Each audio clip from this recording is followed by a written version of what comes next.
So if you can give any advice to like the new generation of singers, um I'm so happy that sa Philippines nai-inspire pa rin natin yung like the younger generation, and they come up with their own songs, and they play instruments and stuff.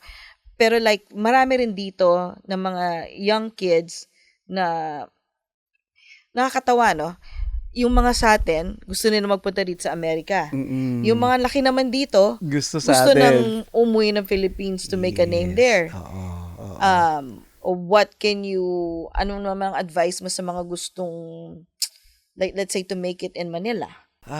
Medyo mahirap magbigay ng advice to kasi ang gagaling lahat nila eh. But siguro, ah, maging magpakatotoo lang kung anong klaseng music, kung anong nasa puso mo talaga.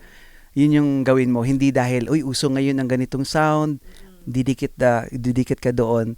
Eh, malalaman ng tao yan eh, na hindi talaga ikaw yun. So, I think, kung ano yung music na gusto mo, whether pop yan, rock, or novelty, kung saan yung puso mo, yun yung gawin mo.